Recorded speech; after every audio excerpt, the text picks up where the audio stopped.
अस्सलाम वालेकुम students, how are you. तो स्टार्ट करते हैं आज की क्लास।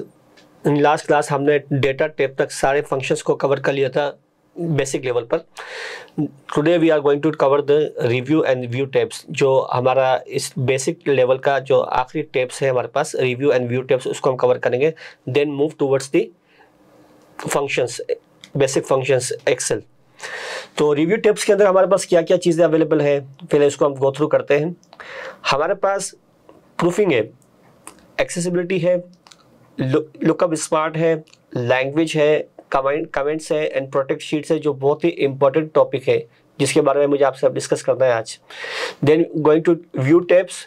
व्यू टेप्स के अंदर हमारे पास वर्कबुक व्यूज़ है, शोज है और जूम है। तो एक एक करके सबको स्टेप बाय स्टेप हम डिस्कस करते हैं।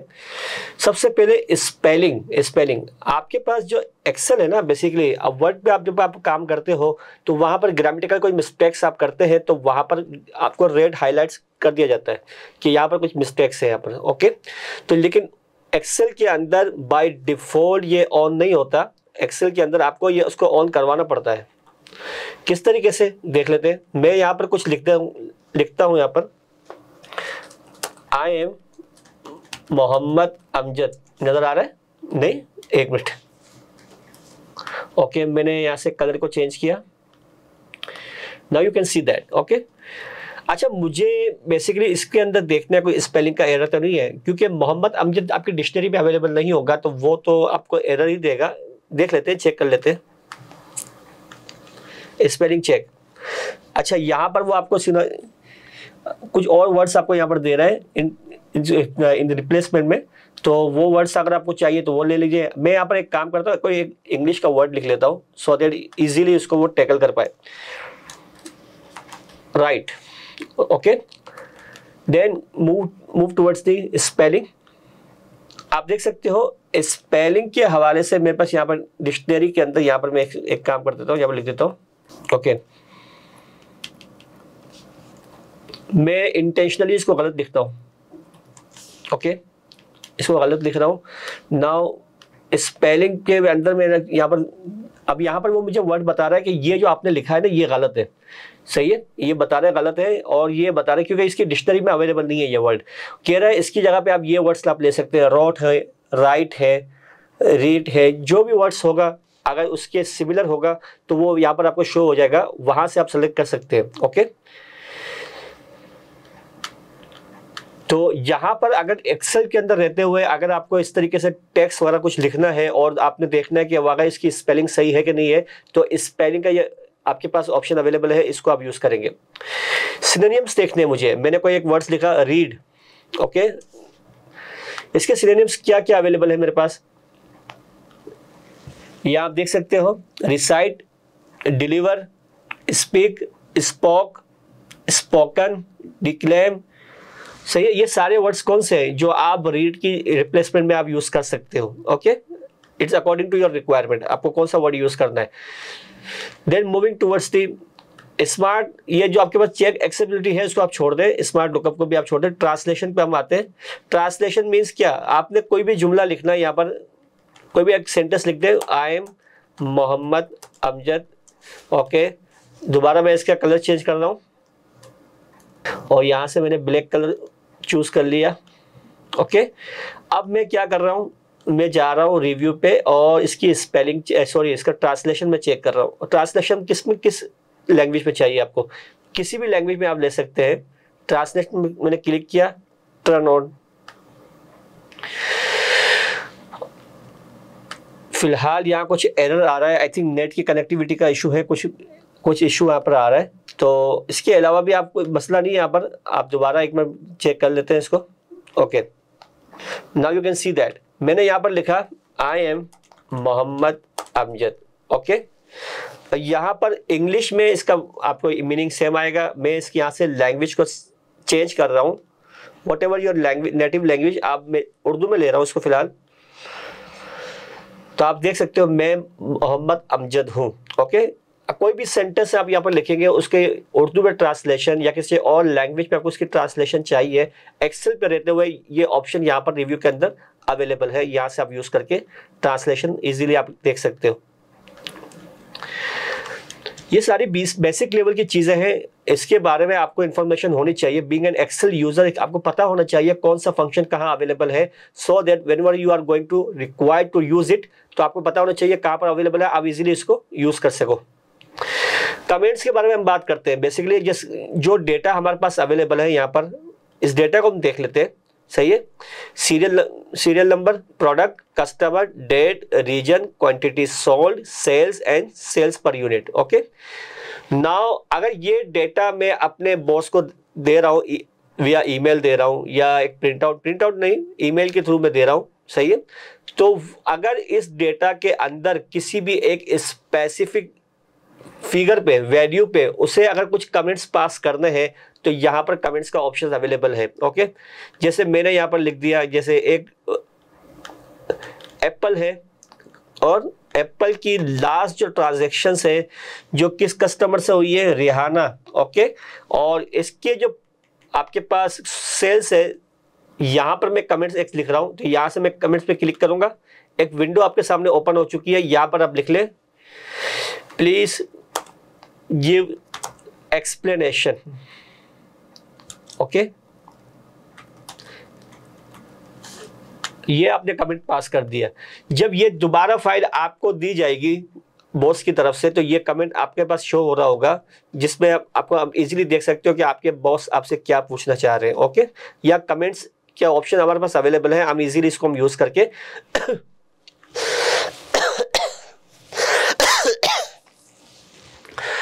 ये कमेंट का ऑप्शन हमारे पास अवेलेबल है, हम इजीली इसको यूज करके कुछ भी यहाँ पर, अगर आपको किसी भी फिगर के बारे में, कुछ भी वैल्यू के बारे में, या किसी भी सेंटेंस के बारे में आपको ज़्यादा मजीद इंफॉर्मेशन आपको चाहिए, तो आप यहाँ से कमेंट के थ्रू आप दे सकते हो। ओके, अच्छा, कमेंट्स मैंने एक जगह दिया हुआ। कमेंट्स एक तो तरीका ये है कि आपने यहाँ से रिव्यू टैब के अंदर गए और यहाँ से आपने क्लिक किया और आप इजीली आपने कमेंट्स दे दिया। नंबर 2, आप किसी भी वैल्यू पे या किसी भी सेल पे आपने रखना है और राइट क्लिक कर दे रहे हैं। राइट क्लिक करके यहाँ पर भी आपके पास कमेंट का ऑप्शन अवेलेबल है, you can see that. Okay, यहाँ क्लिक करके यहाँ पर भी आप देख सकते हैं एक्सीलेंट। ओके, ये कमेंट्स आपने दे दिया। ओके, जब आपके पास ये फाइल दोबारा आएगी तो आप ये कमेंट्स देख के खुश हो जाओगे कि एक अच्छी फिगर आपके पास आ गई है और एक अच्छा कमेंट्स आया है बॉस की तरफ से, तो एक खुशी की बात है। ओके, इसके अलावा हमारे पास अब ये 2 कमेंट्स मैंने आपकी इस फाइल के अंदर 2 कमेंट्स आपके पास अवेलेबल है। आपको दोनों कमेंट्स या जितने भी कमेंट्स अवेलेबल है सबको एक साथ देखना है। I want to see all entire comments all together. तो क्या करूंगा मैं, शो कमेंट्स पे क्लिक कर दूंगा। मैं यहाँ पर एक फाइल को मैं दोबारा इसको मैं control A is the shortcut key to selection, entire selection in terms of, अगर मुझे पूरी शीट का सिलेक्शन लेना है तो मैं कहीं पर भी क्लिक करके कंट्रोल ए प्रेस करूंगा तो पूरी शीट कवर हो जाएगी। अगर मैं डेटा के अंदर कहीं पर रहते हुए मैं कंट्रोल ए करूंगा तो फर्स्ट वो डेटा को कवर करेगा, सेकंड टाइम आप प्रेस करोगे तो वो पूरी शीट को कवर करेगा। रिमेंबर दैट, फर्स्ट टाइम को क्या करेगा, आपके डेटा को कवर करेगा। फिलहाल मुझे डेटा को कवर करवाना है और मुझे यहाँ पर क्लिक कर देना है शो ऑल कमेंट्स पे। जब शो ऑल कमेंट्स पे आपने क्लिक किया, आप देख सकते हैं सारे कमेंट्स जितने भी शीट पे अवेलेबल है वो ओपन हो चुके हैं, आप इजीली उनको रीड कर सकते हो। ओके, एक एक करके आपको देखने की जरूरत नहीं है, सारे कमेंट्स आपके सामने शो हो चुके हैं। ओके, अब मैं इसको ऑफ कर रहा हूं। यहां पर रहते हुए मैं यहां से क्लिक कर सकता हूं नेक्स्ट कमेंट, तो वो मुझे बताएगा ये है। प्रीवियस कमेंट कौन सा है, ये वाला है। ओके, यहाँ से भी आप देख सकते हो किसी एक स्पेसिफिक कमेंट को डिलीट करना है तो यहाँ जैसे मुझे इसे डिलीट करना है, मैं इस कमेंट पे आने के बाद मैंने डिलीट का ऑप्शन यहाँ से प्रेस कर दिया। ये चीज़ आपके पास इंसर्ट कमेंट जो हमने राइट क्लिक से देखा था उस पर भी अवेलेबल है। इंसर्ट कमेंट के अंदर या डिलीट कमेंट है या एडिट कमेंट से भी अवेलेबल है। ओके, इस कमेंट को मज़ीद आप कुछ ज़्यादा एक्सप्लेनेशन चाहते हो, उसके ऊपर लिखना चाहते हो तो आप लिख सकते हो, या इसे डिलीट करना चाहते हो तो इसको आप डिलीट भी ईजिली कर सकते हो। ओके, फिलहाल मैं इसको डिलीट कर देता हूं। आई होप आपको समझ में आया होगा कमेंट्स किस तरीके से पास करते हैं और ये कमेंट्स क्यों दिए जाते हैं। बेसिकली ये फाइल जब आप किसी यूजर को दोगे, सही है, उस यूजर ने जब आपकी फाइल को रिव्यू करते हुए उसे किसी स्पेसिफिक वैल्यू के बारे में मजीद इंफॉर्मेशन आपसे चाहिए होगी तो वो उस वैल्यू को हाईलाइट करेगा, यानी कमेंट्स के थ्रू वहाँ पर वो लिख देगा कि मुझे इसके बारे में मजीद एक्सप्लेनेशन दीजिए, या उसके बारे में जो भी इसके क्वेश्चन होगा वो वहाँ पर रेस कर देगा। Okay, now we are going to cover the protect sheet workbook sheet. ये बहुत ही इंपॉर्टेंट टॉपिक है, इसको प्लीज आप सही तरीके से देखिएगा, सही तरीके से इसको अंडरस्टैंड कीजिएगा इसको। फिलहाल मैं क्या करने जा रहा हूं, मैं इस शीट को, इंटायर शीट को प्रोटेक्ट करना चाहता हूं। I want to protect entire sheet. Okay, क्या करूंगा मैं, जस्ट यहां पर जाऊंगा, क्लिक कर दूंगा। ओके, वो मुझसे पासवर्ड डिमांड कर रहा है। अगर मुझे यहाँ पर कोई पासवर्ड रखना है तो मैं रखूं, अगर नहीं रखना चाहता हूं कोई मसला नहीं है, लेकिन फिलहाल मैं पासवर्ड रखूंगा 1 2 3। ओके, पासवर्ड वो रखना जो आपको याद रहे। ओके, 1 2 3। ओके, अब जब आपने पासवर्ड दे दिया, यहां पर आपके पास लिखा हुआ है अनप्रोटेक्ट शीट, यानी अब आप इस शीट पे कुछ भी नहीं कर सकते हो, आप कोई भी वर्क नहीं कर सकते हो इसके ऊपर अनटिल एंड अनलेस, जब तक आप इसको अनप्रोटेक्ट ना करो। तो पहले आपको अनप्रोटेक्ट करना पड़ेगा। जब आप अनप्रोटेक्ट पे क्लिक करेंगे तो वो आपसे पासवर्ड डिमांड करेगा 1 2 3। Now you can easily get the access over it. अब आप इस पर कोई भी काम कर सकते हो, वो आपको अलाउ करेगा, वो आपको रोकेगा नहीं, रिस्ट्रिक्ट नहीं करेगा। ओके, ये तो एक सिंपल, यानी मैंने कुछ भी नहीं किया, जस्ट प्रोटेक्ट शीट पे गया और इसके क्लिक करने के बाद मैंने यहाँ पर पासवर्ड को सेट किया। पासवर्ड सेट करने के बाद, री कंफर्म पासवर्ड करने के बाद मेरी इंटायर शीट प्रोटेक्ट हो चुकी है। लेकिन हमें जो अंडरस्टैंड करना है सही तरीके से कि मुझे इंटायर शीट को प्रोटेक्ट नहीं करना, I want to protect just my range, जहां पर मैंने काम किया हुआ है मुझे उसको प्रोटेक्ट करना है।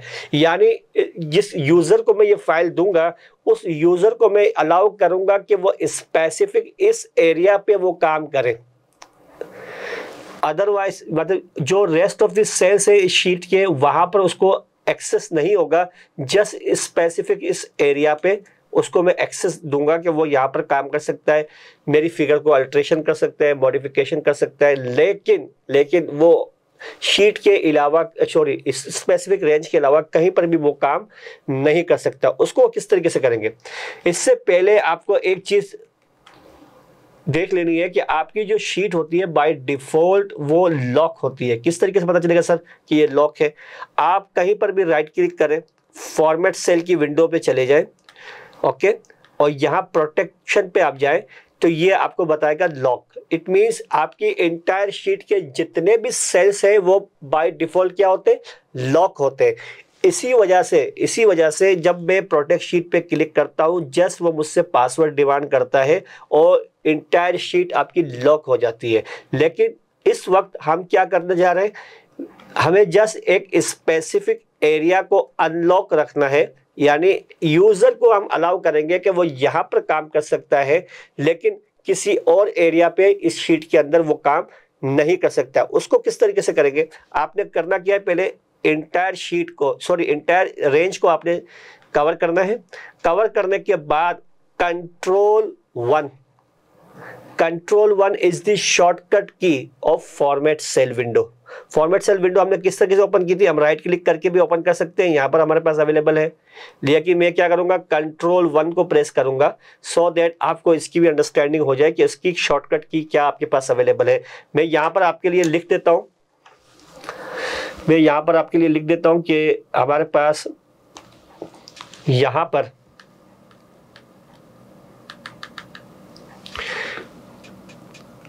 Ctrl+1 ये किसके लिए होता है भाई, फॉर्मेट सेल।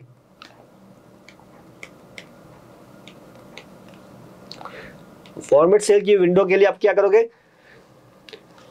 आप Ctrl 1 का यूज करोगे, ये इसकी शॉर्टकट की है। इसको आप रिमेंबर, इसको याद रखें, क्योंकि शॉर्टकट कीज आपको स्मार्ट बनाएगी। एक्सेल के अंदर आपकी स्मार्टनेस इसके अंदर शो होगी। ओके, अब मैं क्या करने जा रहा हूं, इस एरिया को कवर करूंगा। कंट्रोल ए जो मैंने आपको बताया, कंट्रोल ए से आपने कवर किया एरिया को, कंट्रोल 1 से आप विंडो पे ओपन हो गई। अब आपने इस स्पेसिफिक एरिया को अनलॉक कर देना है। क्या करना है, अनलॉक कर देना है। इससे क्या होगा सर, इससे ये होगा कि आपकी इस पूरी शीट के अंदर ये स्पेसिफिक एरिया आपका अनलॉक है। बाकी पूरी शीट आपकी क्या है, लॉक है। अब आप क्या करने जा रहे हो, अब आप जाओगे दोबारा रिव्यू पे और यहाँ पर प्रोटेक्ट शीट को यूज करोगे। पासवर्ड दे रहा हूँ 123 नाउ आप यहाँ कहीं पर भी काम नहीं कर सकते हो, कहीं पर भी काम नहीं कर सकते हो। हाउएवर इस स्पेसिफिक रेंज के अंदर रहते हुए आप काम कर सकते हो। ओके, यानी क्या हुआ, स्पेसिफिक इस एरिया पे मैंने अपने यूजर को अलाउ कर दिया कि वो काम यहाँ कर सकता है, उसको मैंने एक्सेस दे दिया है। लेकिन इसके अलावा इस शीट के ऊपर कोई भी वर्क मैंने किया हुआ होगा उसके ऊपर उसे इजाज़त नहीं है, उसको मैं अलाउ नहीं करूंगा, उसको मैं रिस्ट्रिक्ट रखूंगा कि यहाँ पर वो कुछ भी नहीं कर सकता। ओके, जब हम एडवांस लेवल पर फाइनेंशियल मॉडल बनाते हैं एक्सेल के ऊपर, तो इनपुट का जो एरिया होता है वहां पर हम यूजर को अलाउ कर देते हैं कि आप यहां पर एंट्री कर सकते हो। हाउएवर आउटपुट का जो एरिया है जहां पर वो उसका रिफ्लेक्शन आता है इनपुट का, वहां पर हम उसको रिस्ट्रिक्ट कर देते हैं कि वहां पर वो कुछ भी नहीं कर सकता। ओके, क्यों रिस्ट्रिक्ट करते हैं, क्योंकि वहां पर हमारे फार्मूलाज वगैरह हमने काम किया हुआ होता है। अगर वहां पर उसने कुछ भी ऐसी हरकत कर दी तो पूरा मॉडल हमारा खराब हो जाएगा।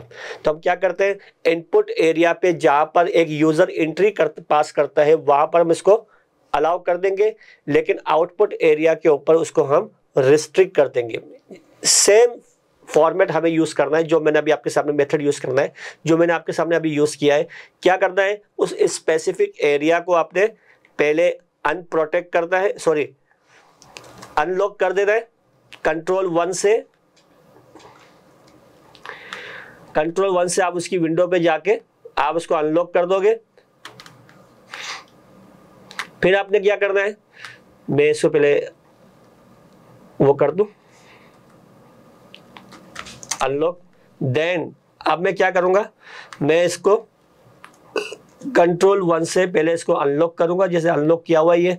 इसके बाद मैं क्या करूंगा, प्रोटेक्ट शीट अप्लाई करूंगा। तो इससे क्या होगा, स्पेसिफिक एरिया मेरा अनलॉक होने की वजह से वहां पर यूजर काम कर सकता है और रिमेनिंग एरिया के ऊपर उसको अलाउ नहीं है कि वो कुछ भी यहाँ पर काम कर सके। ओके, फिलहाल मैं इसको लॉक कर देता हूँ दोबारा। Okay, moving towards the protect workbook. Protect workbook को हम यहाँ से नहीं, यहाँ से काम करेंगे। फाइल में आप जाओगे, यहाँ पर आपके पास है प्रोटेक्ट वर्कबुक, यहाँ क्लिक करोगे। यहाँ क्लिक करने के बाद इनकरप्ट विथ पासवर्ड, यहाँ से आपने पासवर्ड दे दिया, इसको 1 2 3 पासवर्ड भूलना नहीं है, रिमेंबर दैट पासवर्ड आपने नहीं भूलना है। ओके, 1 2 3। अब क्या हो गया, ये शीट आपकी है ना, ये आपकी प्रोटेक्ट हो चुकी है। किस तरीके से पता चलेगा, अगर मैंने इस शीट को क्लोज किया, क्लोज करने के बाद अब मैं दोबारा जब इसे ओपन करने जाऊंगा, जब मैं दोबारा इसको ओपन करने जाऊंगा, मैं आपको दिखा देता हूं, तो वो मुझसे पासवर्ड डिमांड करेगा। यू कैन सी दैट, सही है, वो मुझसे पासवर्ड डिमांड कर रहा है। ये प्रोटेक्ट, आपने वर्कबुक को प्रोटेक्ट कर दिया है। मैं इसे पासवर्ड दे रहा हूं। Okay, now you can see that. अब ये शीट आपके लिए अनप्रोटेक्ट हो चुकी है, यहाँ पर आप काम कर सकते हो। लेकिन वेरी नेक्स्ट टाइम जब भी आप इसको ओपन करोगे, ये आपसे पासवर्ड मांगता रहेगा अनटिल अनलेस आप इसके पासवर्ड को प्रोटेक्ट को अनप्रोटेक्ट कर दो, इसके बाद वो पासवर्ड आपसे नहीं मांगेगा। ओके, यहाँ पर जैसे वो आपसे पासवर्ड मांग रहा है 1 2 3 4, मैंने दोबारा दे दिया इसको 1 2 3 4। इससे क्या होगा सर, इससे ये होगा कि अब यहाँ पर कुछ ऑप्शंस जो मेरे प्रोटेक्ट शीट के अंदर इनेबल थे, यहाँ वो डिसेबल हो जाएंगे। ये देख रहे, मैं शीट भी यहाँ पर इंसर्ट नहीं कर सकता हूँ। ओके, शीट भी इंसर्ट नहीं कर सकता हूँ। कुछ फंक्शंस जो मेरे थे सारे वो डिसेबल हो चुके हैं, मैं उनको यूज़ नहीं कर सकता हूँ। फार्मूलाज के अंदर जाके या इंसर्ट के अंदर जाके यहाँ पर आप देख सकते हो सम फंक्शंस जो मेरे थे वो डिसेबल हो चुके हैं, सम फंक्शन रिमेनिंग अभी। अब मैं क्या काम करता हूँ, मैंने प्रोटेक्ट शीट को भी अप्लाई करता है 1 2 3। ओके, अब क्या होगा सर, अब आप देखना शुरू कर दो। यहाँ पर ये देख रहे हैं आप, ये सारे फंक्शंस आपके डिसेबल हो चुके हैं। अभी आप काम नहीं कर सकते हो अनटिल एंड अनलेस, जब तक आप इसको अनप्रोटेक्ट नहीं करोगे। इंसर्ट के अंदर आप देख सकते हो सारे ऑप्शन आपके डिसेबल हो चुके हैं। पेज लेआउट में तो कोई मसला नहीं है, फार्मूलाज के ऊपर ये सारे ऑप्शंस आपके डिसेबल हो चुके हैं। डेटा के अंदर आप देख सकते हो कि सारे तकरीबन ऑप्शंस आपके डिसेबल हो चुके हैं। अब मैं क्या करूँगा, रिव्यू पे जाके पहले इसे मैं करूँगा 1 2 3 ओके।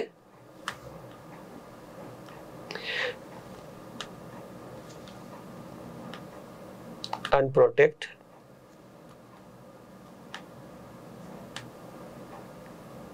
ओके, और इसे भी मैं 1 2 3 4 इसको भी मैंने अनप्रोटेक्ट कर दिया। अब मैं कोई भी फंक्शन यूज़ कर सकता हूँ यहाँ पर, सही है। तो ये जो दो चीज़ें मैंने आपको बताई है ये बहुत ही इंपॉर्टेंट है, इसको आप प्लीज़ प्लीज़ प्रैक्टिस ज़रूर कीजिएगा। प्रैक्टिस करेंगे तो ये चीज़ें आपकी दिमाग में रिकॉल होगी जब आपको इसकी ज़रूरत होगी। Okay, now moving towards the, हमारे पास जो ऑप्शन अवेलेबल है व्यूज़ का, उसको हम डिस्कस करेंगे, सही है। अब हमारे पास जो ऑप्शन है व्यूज़ का, उसके काफ़ी ऑप्शंस को we have already discussed with our previous tabs. जैसे ये जो ऑप्शन है मैं पेज लेआउट के अंदर ऑलरेडी इसको मैं डिस्कस कर चुका हूँ। यहाँ पर ये नॉर्मल व्यू है, ये भी नॉर्मल व्यू है, ओके, यही है। Page break view, page break view ये रहा आपका पास, ये अवेलेबल है पेज ब्रेक व्यू। मैं क्लिक करूंगा, ये स्क्रीन आपके सामने, ये रिमेंबर हमने लास्ट क्लास के अंदर इसको हमने थोड़ी डिस्कस किया था किस तरीके से प्रिंट आउट को आप सेट करोगे। तो ये पेज ब्रेक व्यू आपको नजर आ रहा है। इसके अलावा आपके पास पेज लेआउट आपका यही ऑप्शन अवेलेबल है यहाँ पर, सही है। इसको हम पेज लेआउट कहते हैं। कितने पेजेस पे आपका प्रिंट आ रहा है उतने आपके पेजेस ब्रेक हो जाएंगे। फिलहाल मैं इसको नॉर्मल पे लेके आ रहा हूँ।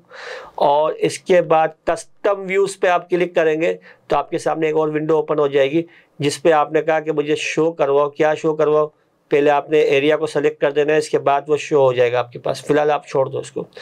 ग्रिड लाइंस, ये आपके पास जो लाइंस अवेलेबल है एक्सेल की शीट पर, उसको आपने अनचेक कर दें तो ये सारी लाइंस आपकी रिमूव हो जाएंगी, हाइड हो जाएंगी। इसके बाद फार्मूला बार, ये आपकी फार्मूला बार है, आपको मैंने फर्स्ट क्लास के अंदर बताया था ये आपकी फार्मूला बार है। जब आप यहाँ पर इसको अनचेक करोगे तो ये भी आपकी गायब हो जाएगी। हेडिंग्स क्या है आपकी, ये जो कॉलम्स है 1 2 3 ABCD और ये जो रोज है 1 2 3 ये हेडिंग्स है, इसको आप अनचेक करो तो ये भी गायब हो जाएंगे। इसके अलावा अगर ये स्क्रीन रिबन्स को भी आपको ख़त्म करना है तो आप यहाँ पर जाएंगे और यहाँ पर जाके आप ऑटो हाइड पे क्लिक कर दें। आप देख सकते हैं कि आपके एक्सेल की जो जितनी भी चीज़ें थी वो सारी हाइड हो चुकी है। इस तरीके से हम प्रेजेंटेशन के अंदर अपनी स्क्रीन को बनाते हैं। दोबारा मुझे चाहिए, मैं इसको क्या करूँगा, शो टैब्स, इस पर क्लिक किया मैंने, देन हेडिंग्स, फार्मूला बार और ग्रिड लाइंस में मैंने क्लिक कर दिया तो ये सारी चीज़ें दोबारा आपके पास आपको व्यू नज़र आ रहा है इसका। हाँ, ये जूम्स क्या है, यहाँ पर जूम आपके पास अवेलेबल है, इसको हम जूम एरिया कहते हैं। यहाँ से मैं स्क्रीन को बढ़ा सकता हूँ, यू कैन सी दैट, और यहाँ से मैं कम कर सकता हूँ और यहाँ से भी मैं बढ़ा सकता हूँ। इसमें क्लिक करूँगा, मैं डायरेक्टली इसको कहता हूँ कि भाई आप एक काम करो, मैं जूम पे क्लिक कर देता हूँ और जूम पे मैं कह रहा हूँ कि भाई इसको आप 200 पे लेकर आओ, 200 पे आप लेकर आओ। और आप देख सकते हो कि ये एरिया, स्पेसिफिक एरिया आपका 200 पे आ चुका है। इसी तरीके से कोई किसी स्पेसिफिक एरिया को सेलेक्ट करके भी आप उसको जूम कर सकते हो। जैसे मैंने कहा कि भाई आप एक काम करो, रीजन के कॉलम, जो कॉलम है ना रीजन का कॉलम, जस्ट उसको आप मुझे जूम करके दिखाओ, zoom to selection. Now you can see that region का जो आपका कॉलम है वो जूम हो चुका है। नाउ आप उसको इजीली आप देख सकते हो। ये कितने पे, 400% पे आ चुका है। आप 100 पे क्लिक करें, दोबारा ये सेट हो जाएगा अपनी जगह पे। ओके, तो ये ऑप्शंस क्योंकि वन टाइम में आप इजीली इसको आप अंडरस्टैंड कर लेंगे, तो हम इसको जस्ट गो थ्रू कर रहे हैं इसको। Now moving towards the new Windows. Okay, new Windows it means आपने एक्सेल की वन टाइम पे 3 से 4 फाइलें आपने ओपन करके रखी हुई है।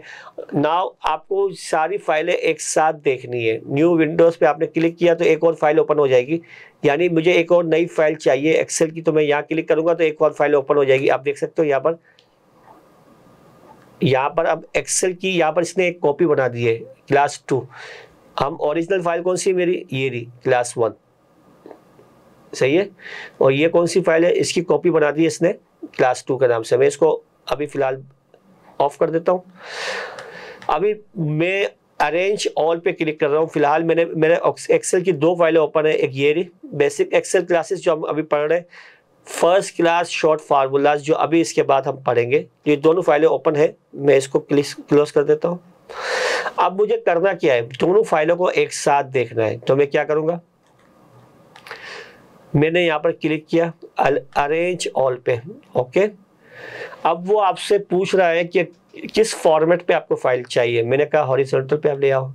तो आप देख सकते हो कि दोनों फाइलें आपके सामने ओपन हो चुकी है। ये आपकी फर्स्ट क्लास शॉर्ट फार्मूलाज है और ये आपकी एक्सेल की बेसिक क्लास है। आप यहाँ रहते हुए इस फाइल पे भी वर्क कर सकते हो, यहाँ पर भी मैं वर्क कर सकता हूँ, यहाँ रहते हुए मैं इस पे भी वर्क कर सकता हूँ, या किसी को डबल क्लिक करो वो फाइल आपके सामने ओपन हो जाएगी। फिलहाल मैं इस फाइल पे काम कर रहा हूँ तो मैं इस फाइल को डबल क्लिक करूँगा। इसके अलावा अरेंज ऑल पे आपने क्लिक किया, आपने कहा मुझे वर्टिकल फॉर्मेट पे चाहिए। वर्टिकल फॉर्मेट पे आपने क्लिक किया, आपके सामने 2 फाइलें इस तरीके से ओपन हो चुकी है। आप यहाँ पर भी काम कर सकते हो और आप यहाँ पर भी काम कर सकते हो। अगर दोनों फाइलें एक दूसरे से इंटरकनेक्ट है, यानी आपने इस तरीके से अरेंज की हुई है फाइलों को कि एक जगह आप चेंज करोगे तो उसका रिफ्लेक्शन आपको सेकंड फाइल में भी नजर आएगा, तब भी आप इसको इस तरीके से ओपन करके आप देख सकते हो कि जब मैं यहाँ पर कोई चेंजेस करता हूँ तो उसका यहाँ पर क्या इम्पैक्ट आता है। आप इसीलिए इसको देख सकते हो, ओके। फिलहाल फिर हमारे पास ऑप्शन अवेलेबल है कैस्केड का। मैं इस पर क्लिक कर देता हूं और आप देख सकते हो कि आपकी फाइलें इस तरीके से ओपन हुई है, एक के पीछे एक फाइल पड़ी हुई है आपकी। आप यहाँ क्लिक करके आप ये वाली फाइल पे जा सकते हैं, सही है, और यहाँ क्लिक करके आप ये वाली फाइल पे जा सकते हैं इजीली। व्यू के अंदर जाके अरेंज ऑल के अंदर हमारे पास एक ऑप्शन है टाइल्ड का, मैंने इस पर क्लिक किया और आप देख सकते हो कि 2 फाइलें आपकी इसी तरीके फॉर्मेट पे ओपन हो चुकी है। जो हमारा वर्टिकल फॉर्मेट था उस फॉर्मेट पे ओपन हो चुकी है। व्यू स्लाइड बाय स्लाइड, इस पे आप क्लिक करके देख सकते हो ये आपकी एक स्लाइड है, ये आपकी एक स्लाइड है। इस पे क्लिक किया और या इस पे क्लिक किया और डबल क्लिक करोगे तो वो फाइल आपके सामने ओपन हो जाएगी, ओके। ये सारे ऑप्शंस के बारे में आपको अंडरस्टैंडिंग होनी चाहिए।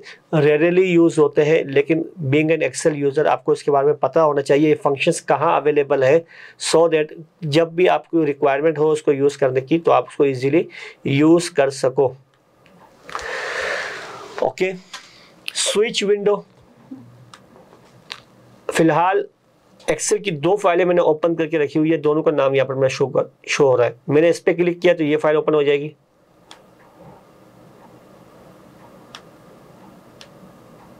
सही है। एक मिनट इसको मैं बड़ा कर दूं और यहाँ रहते हुए अगर मैंने इस पे क्लिक किया तो आप इस फाइल पे आ सकते हो इजीली, ओके। इसके बाद macros, we will not discuss about the macros, is purely part of the intermediate as well as in advance level Excel. अभी इसको हम डिस्कस नहीं करेंगे, ओके।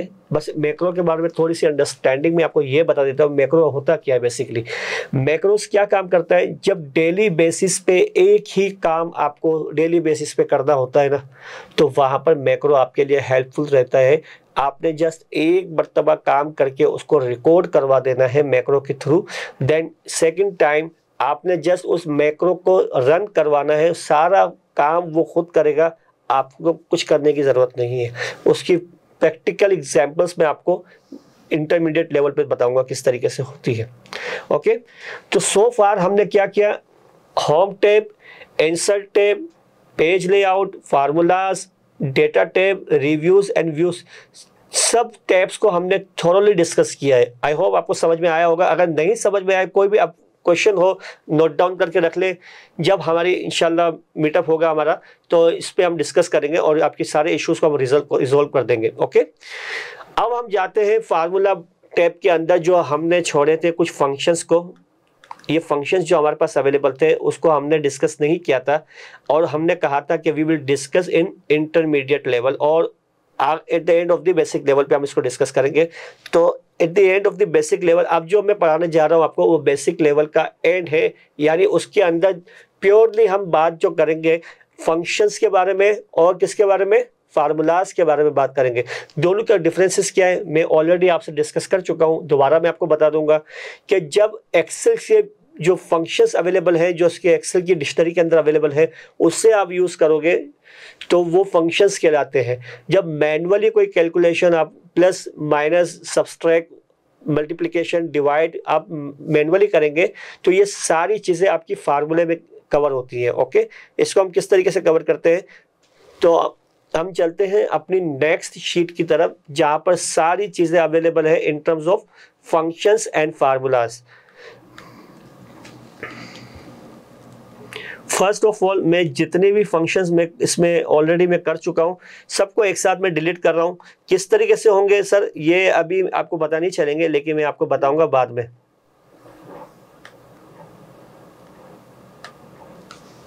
ओके ओके, दोबारा मैंने क्या करना है,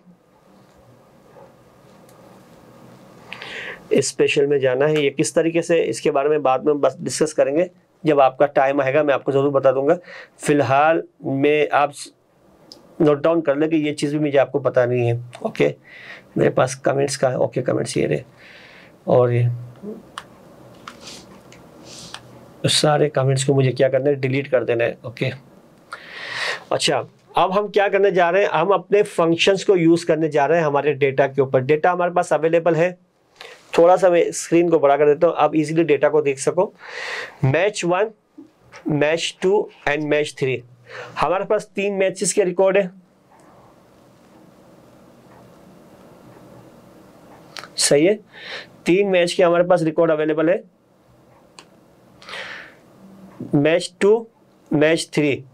तो हमें क्या करना है, इन तीनों जो हमारे पास प्लेयर है इनके रिकॉर्ड को सम अप करना है। ओके, यानी उमेर ने मैच 1, मैच 2 और मैच 3 में कितने रन्स बनाए, आसिफ ने, देन जाहिद ने। तो यूज करेंगे हम, जो फंक्शन यूज करने जा रहे हैं वो कौन सा है, सम फंक्शन है। सही है, ये फंक्शन हम यूज करने जा रहे हैं इसके अंदर, तो यूज करते हैं। तो मैंने आपको पहले बताया हुआ है जब हम कोई फंक्शन यूज करेंगे तो इज इक्वल टू का साइन लगाएंगे। पहले इज इक्वल टू का साइन लगाने से क्या होगा, एक्सेल की जो डिक्शनरी है, जो प्रीवियस जो पीछे कोडिंग चल रही है, वहां एक फंक्शन जाता है कि now you are going to use some functions and formulas. Okay, तो इज इक्वल टू लगाने के बाद मैंने लिखा यहां पर sum, S just U M. तो सम से रिलेटेड जितने भी फंक्शंस अवेलेबल हैं एक्सेल के पास, उसकी एक ड्रॉप डाउन लिस्ट आपके पास यहां पर आ चुकी है। ओके, तो आप क्या करोगे, मुझे सम यूज करना है तो मैं सम पे डबल क्लिक करूंगा। ओके, अब ये फंक्शंस आपका ओपन हो चुका है, इट मींस वो आपसे डिमांड कर रहा है क्या, नंबर्स बताएं मुझे, किसका सम करना है आपने। मैं यहां से क्या करूंगा, स्पेसिफिक रेंज को शिफ्ट के साथ इसको मैं कवर करूंगा। सही है, सेलेक्ट करूंगा, सेलेक्ट कर दिया मैंने, और ब्रैकेट क्लोज करने के बाद अब आप देख लो कि आपके पास जो सम के फंक्शंस के अंदर जो रेंज अवेलेबल है B4 से लेकर D4, B4 ये रहा सेल, B4 से लेकर D4 तक आपके ये स्पेसिफिक 3 सेल्स आपने कवर किए। इंटर करें, आपके पास आंसर आ गया 156। अब ये जो फंक्शंस है इस डेटा के साथ लिंक हो चुका है। सही है, मैं यहां पर कुछ भी चेंजेस करूंगा उसका इंपैक्ट आप यहां पर देख सकते हो। ओके, तो वन टाइम आपने यूज कर लिया तो अब ये क्या हो गया, ये आपके फंक्शंस के साथ ये अटैच्ड हो चुका है, एसोसिएट हो चुका है। अब आप इसके अंदर जो भी चेंजेस करोगे उसका इंपैक्ट आपको आपके आंसर में नजर आएगा। इसी फंक्शंस को मुझे नीचे कॉपी पेस्ट करना है, तो मैंने आपको तरीका बताया था, या तो आप कॉपी करके इसको पेस्ट कर दें, और number 2 fill down, control D. मैं बार बार आपको बता रहा हूं शॉर्टकट कीज का यूज करें। ओके, शिफ्ट के साथ जितनी भी रोज आपके पास अवेलेबल है जहां पर इस फंक्शंस को आपने अप्लाई करना है, आपने सेलेक्ट किया और कंट्रोल डी प्रेस कर दिया। कंट्रोल डी से क्या हो गया, ये फंक्शन नीचे कॉपी पेस्ट हो गया। यहां पर रहते हुए उसने इस रेंज को कवर किया था, जब उसने यहां पर आएगा तो वो इस रेंज को कवर करेगा। और जब यहाँ पर आएगा तो वो इस रेंज को कवर करेगा। ओके, इस टाइम पे हमारे पास 3 रेंज अवेलेबल है। ओके, जो इजीली हमने इसको कॉपी पेस्ट कर दिया। सम टाइम हमें कॉपी पेस्ट नहीं करना होता है, कुछ और टेक्निक्स हमें यूज करनी होती है, उसके बारे में डिस्कस करेंगे। अब हम एवरेज का फंक्शन लगा रहे हैं, हमारे पास सम आ गया, सही है, सम आगे आ चुका है। अब मैं इजीली इसकी एवरेज निकाल सकता हूं। अब मैं एवरेज 2 तरीकों से निकालूंगा, एक फंक्शंस के थ्रू और एक फार्मूले के थ्रू, सो दैट आपको प्रॉपर अंडरस्टैंडिंग हो जाए कि फंक्शंस क्या होता है और फार्मूला क्या होता है। फार्मूला के बारे में बात करते हैं। हमारे पास इन वैल्यूज का सम आ चुका है और कितनी वैल्यूज है 1 2 3। इजीली मैं क्या करूंगा, इज इक्वल टू दिस सम की वैल्यू को उठाया और डिवाइड कर दिया 3 से, एवरेज आ गई आपके पास। इसी को आप नीचे कॉपी पेस्ट कर दें। ये क्या था, ये फार्मूला है, मैनुअली आपने यहां से चीजों को टाइप किया है। ओके, इसको फार्मूला कहते हैं। अब मैं क्या करने जा रहा हूं, मैं एवरेज का फंक्शन यूज करने जा रहा हूं। आप देख सकते हो आंसर दोनों का सेम आएगा। मैं यहां यूज कर रहा हूं आपको दिखाने के लिए। एवरेज लिखा मैंने, इन तीनों को मैंने सेलेक्ट किया और यहां से मैंने इसको कंट्रोल डी कर दिया। आप दोनों का आंसर सेम आया। ये मैंने फंक्शन यूज किया है और ये मैंने फार्मूला यूज किया और ये मेरा फंक्शन यूज किया हुआ है। सही है, sometime we use function, sometime we use formula according to our requirement. तो मैं क्या कर रहा हूं, इसको डिलीट कर यहां से करके यहां पर अप्लाई कर रहा हूं।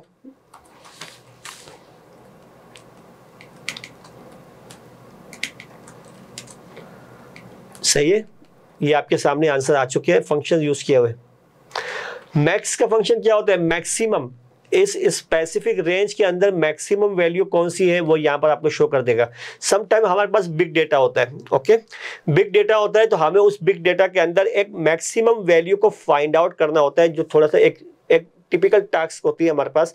तो वहां पर हम क्या करते हैं, मैनुअली उस वैल्यूज को नहीं देखते, हम डिफरेंट फंक्शंस यूज करते हैं जिसके बारे में हम बात डिस्कस करेंगे।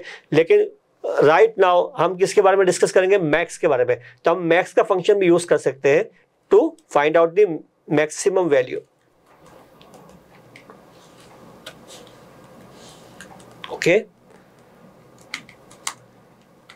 और इसी को मैंने कंट्रोल डी कर दिया।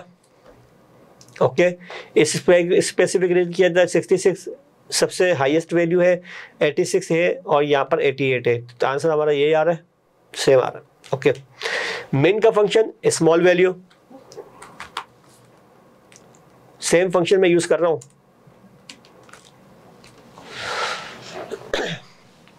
यहां तक मैंने आपको 4 फंक्शंस के बारे में बता दिया। सम फंक्शन, सही है, एवरेज कि हमें एवरेज फंक्शन के साथ किस तरीके से कैलकुलेट करनी है और फार्मूले के साथ किस तरीके से कैलकुलेट करनी है, दोनों तरीके मैंने आपको बताया।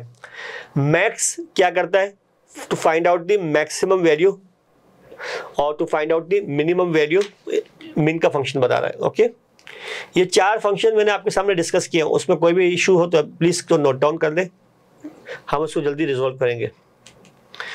अच्छा, यहां पर अब हम करने क्या जा रहे हैं कि सर मैं इसको इस तरीके से भी कर सकता हूं। मैं आपको बता देता हूं किस तरीके से।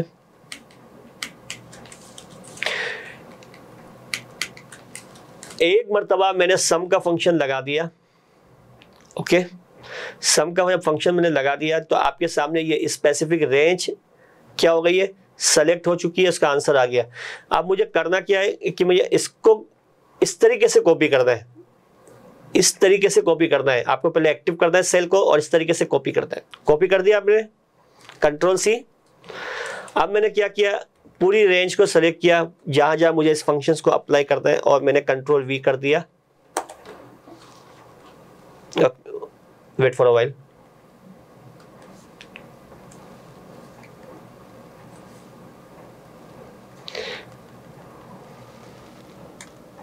Control C, okay, control V. The data you are pasting in the same size as your solution. Do you want to? Okay. और control R, remember that control R मैंने आपको बताया था, लेकिन कंट्रोल आर के अंदर यहाँ पर थोड़ा सा इशू आएगा, मैं कंट्रोल आर यूज़ नहीं करूँगा। क्या इशू है उसके बारे में बाद में डिस्कस करेंगे, अभी आपको समझ में नहीं आएगा, उसके बारे में बाद में डिस्कस करेंगे। तो मैं क्या करूँगा, इसको कॉपी करूँगा और यहाँ तक मैंने इसको पेस्ट कर दिया। अब इससे हुआ क्या सर, सॉरी मैंने इस तरह कॉपी नहीं करना था, जिस तरह मैंने आपको बताया था इस तरीके से कॉपी करना था। और इसके अलावा और मैंने यहाँ पर इन फंक्शंस को अप्लाई कर दिया, सही है। एक ही फंक्शंस को मैंने सब पे अप्लाई किया है। यहाँ मुझे एवरेज का फंक्शन यूज़ करना था, लेकिन मैंने कौन सा फंक्शन यूज़ किया है सम का। अब मैं करूँगा क्या, अब मैं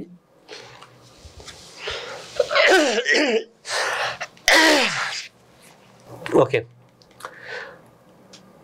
1 2 3 एक ही फंक्शन को मैंने सब जगह यूज़ किया है। अब मैं करूँगा क्या, पहले इसको मैं डिलीट कर देता हूँ, इसको डिलीट कर देता हूँ। ओके मैंने सम के अंदर भी यही फंक्शन यूज़ किया है, एवरेज के अंदर भी यही रिजल्ट आ रहा है, आपके मैक्स के अंदर भी।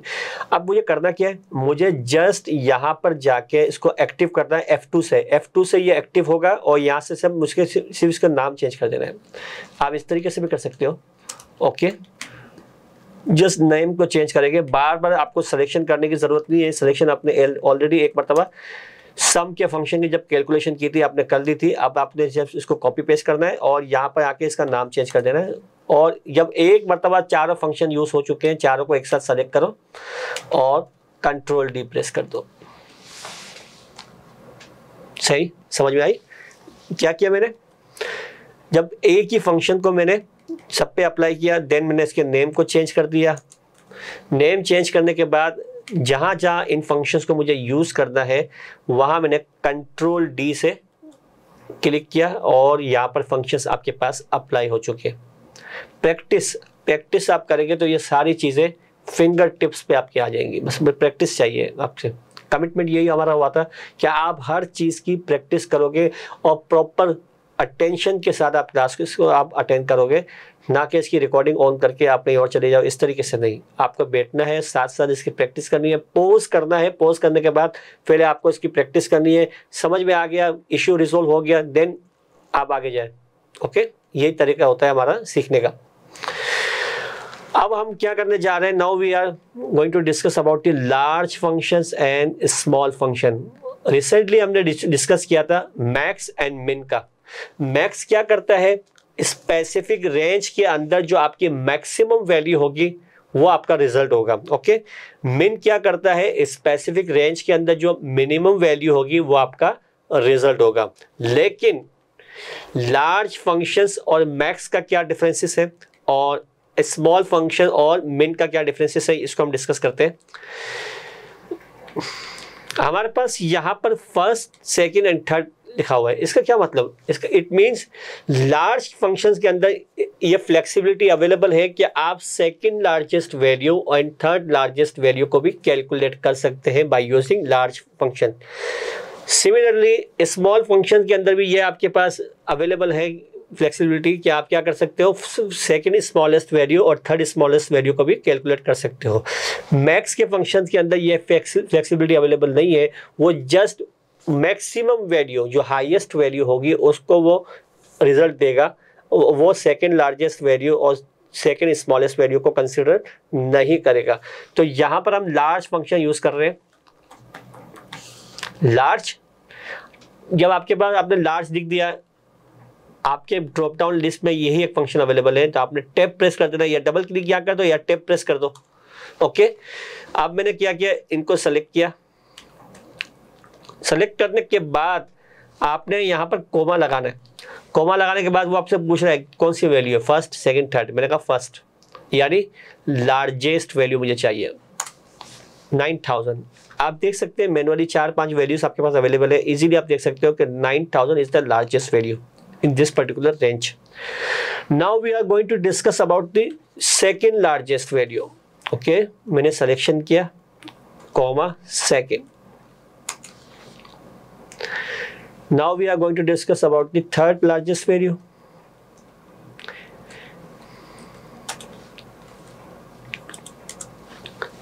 सही है, तीनों वैल्यूज आपके पास आ चुकी है। सही है, अकॉर्डिंग टू योर रिक्वायरमेंट कि फर्स्ट लार्जेस्ट वैल्यू है, सेकंड है, थर्ड है।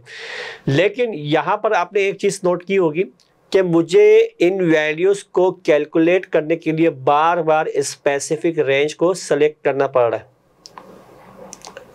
नोट किया आपने, मैंने यहाँ पर इस फंक्शन को यूज़ किया, देन यहाँ पर यूज़ किया, देन यहाँ पर यूज़ किया। तो बार बार यूज़ ना करना पड़े उसके लिए मुझे क्या करना पड़ेगा, छोटी सी टेक्निक हमारे पास अवेलेबल है। मैं एक काम करता हूँ, जो इनको मैं डिलीट कर देता हूँ।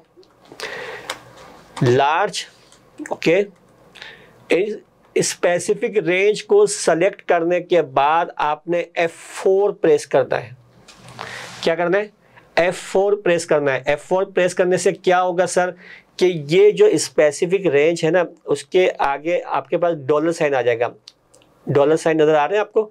ये डॉलर साइन क्या बता रहे हैं कि अब ये स्पेसिफिक रेंज जो है वो लॉक हो चुकी है। It will not be changed, ये चेंज नहीं होगी। अगर इसे आप कॉपी पेस्ट करोगे तो ये चेंज नहीं होगी। मुझे इसे लॉक ही करना था। Okay, then 1। अब मैं क्या करूंगा, कंट्रोल डी से मैंने इसको अप्लाई कर दिया, F2 से एक्टिव किया, 1 की जगह 2 लिख दिया, F2 से एक्टिव किया, 1 की जगह 3 लिख दिया, हो गया। लेकिन अगर मैं इसको नहीं करता, लॉक नहीं करता, तो क्या होता सर, ये आप देख लें। 1, ये आंसर सेम है। जब मैं इसको कंट्रोल डी कर रहा हूं, सी द मैजिक, आंसर क्या आ रहा है, 9000। लेकिन एक और चीज, यहां मैंने जो रेंज सेलेक्ट की थी वो तो सही है, C10 से C15 बिल्कुल सही है। लेकिन यहां देख लो आप, आपकी रेंज चेंज हो चुकी है C11 से C16। यहां देख लें आप, C12 से C17। इट मीन्स आपकी रेंज भी चेंज हो रही है, क्योंकि आपने यहाँ पर कॉपी पेस्ट को यूज़ किया है। कॉपी पेस्ट क्या करता है, जब आप अपने डेटा को या इस फंक्शन को कॉपी करके नीचे लेके आओगे तो वो आपकी स्पेसिफिक रेंज को भी चेंज करेगा according to your requirement, change करता रहेगा। ये कोई रिक्वायरमेंट नहीं है, लेकिन उसके अंदर ये चीज़ अवेलेबल है कि वो क्या करेगा, उसको चेंज करता रहेगा। तो उसको चेंज ना करना पड़े तो उसके लिए हम क्या करते हैं, हम F4 से लॉक कर देते हैं अपनी रेंज को।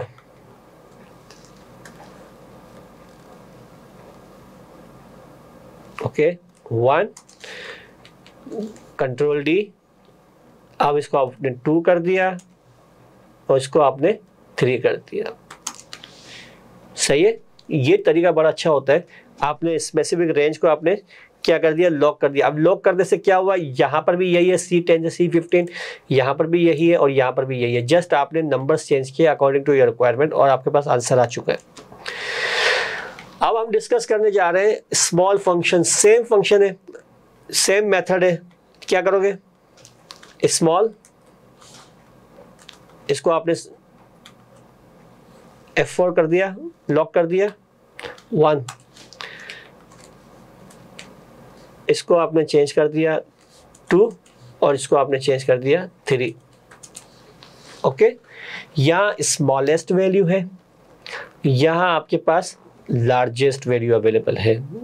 तो अगर जब लार्ज का फंक्शन आपको, जब आपको रिक्वायरमेंट हो कि मुझे सेकंड लार्जेस्ट वैल्यू को कैलकुलेट करना है, तो आप कौन सा फंक्शन यूज करेंगे, लार्ज का function instead of max function, क्योंकि max function just largest first value को कंसिडर करेगा, सेकंड थर्ड को वो कंसिडर नहीं करता है।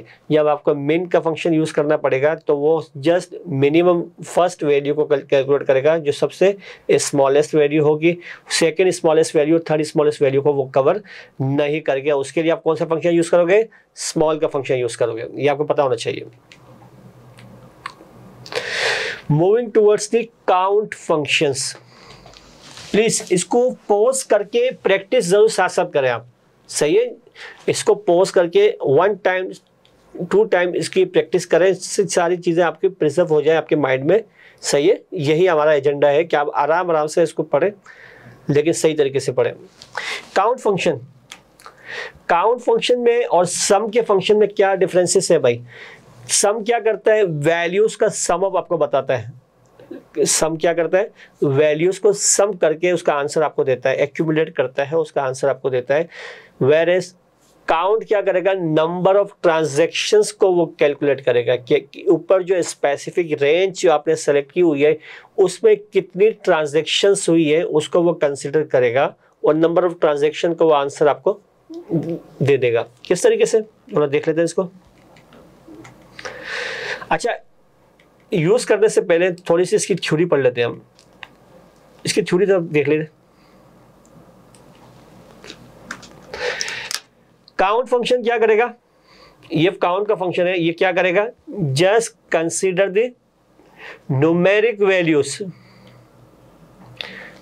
सही है, क्या कंसीडर करेगा, न्यूमेरिक वैल्यूज को कंसीडर करेगा ये।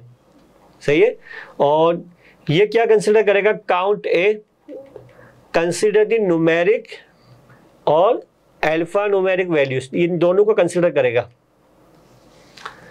ये क्या कर रहा है, सिर्फ न्यूमेरिक वैल्यूज को कंसीडर कर रहा है, और ये क्या कर रहा है, न्यूमेरिक एंड अल्फा न्यूमेरिक दोनों को कंसीडर करेगा। और इसके बाद हमारे पास है काउंट ब्लैंक। काउंट ब्लैंक क्या करेगा, जस्ट ब्लैंक सेल्स को कवर करेगा। क्या स्पेसिफिक रेंज के अंदर कहीं ब्लैंक सेल अवेलेबल है तो कितने ब्लैंक सेल अवेलेबल है वो आपको काउंट करके वो उसका आंसर आपको दे देगा। सही है, सबसे पहले ये आपको चीज़ें पता होनी चाहिए बिफोर यूजिंग काउंट फंक्शन। अब इसको हम वन बाय वन यूज करने जा रहे हैं। डेटा हमारे पास अवेलेबल है, डेटा हमारे पास अवेलेबल है, इसको हम देख लेते हैं यहां पर काउंट का फंक्शन यूज करके।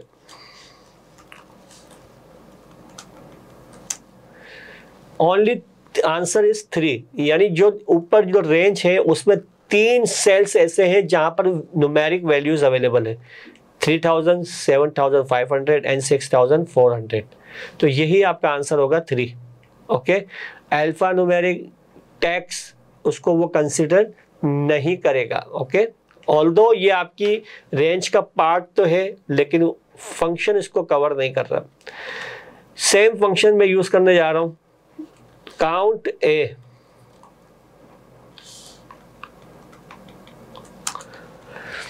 Answer is 5। See the differences, आपको दोनों का डिफरेंस पता चल गया आपको। काउंट क्या कर रहा है, न्यूमेरिक वैल्यूज, काउंट ए क्या कर रहा है, numeric and text alpha numeric जो भी है उस सबको कवर करेगा। सही है, काउंट ब्लैंक क्या करेगा,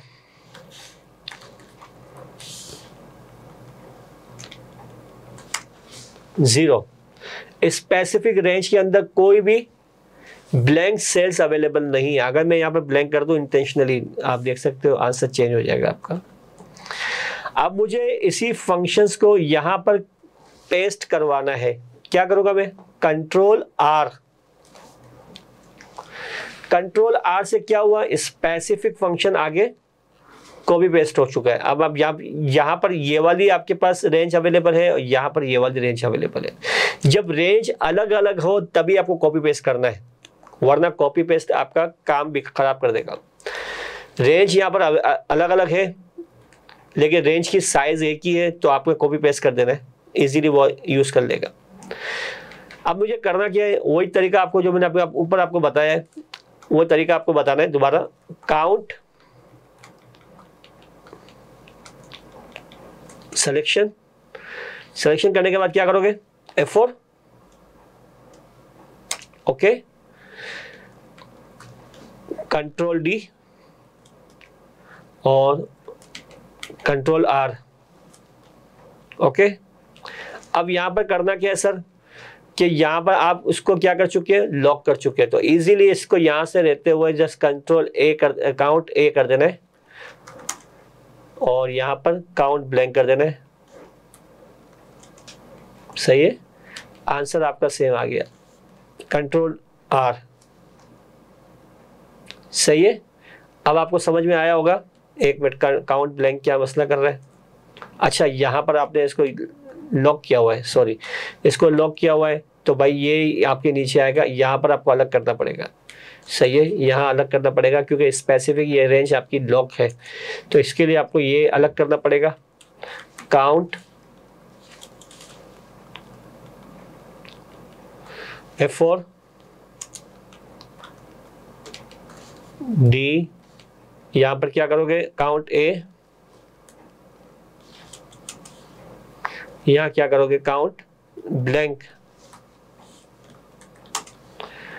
सेम फंक्शन यहां पर भी यूज करोगे। काउंट बार बार यूज कर रहा हूं ताकि आपको इसकी अंडरस्टैंडिंग सही तरीके से हो जाए।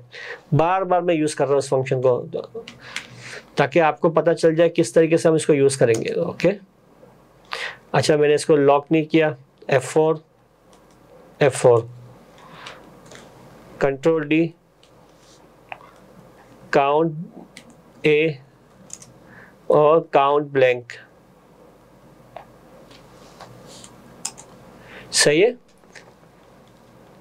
तो सारे चीज़ें आपको पता होनी चाहिए कि एक ही फंक्शंस को अगर मुझे बार बार यूज़ करना है और मैं नहीं चाहता हूं कि मैं बार बार उस स्पेसिफिक रेंज को सेलेक्ट करूं, तो मैं क्या करूंगा, F4 की की से उस स्पेसिफिक रेंज को एब्सोल्यूट डिफरेंस में कन्वर्ट कर दूंगा। एब्सोल्यूट डिफरेंस कहते हैं लॉक, जब सेल्स आपके लॉक हो जाते हैं उसको हम कहते हैं absolute differences. Okay, note down कर ले, एब्सोल्यूट डिफरेंसेस कहते हैं उसको हम, सही है। इस वक्त ये हमारी जो रेंज है वो एब्सोल्यूट डिफरेंस में है, सही है।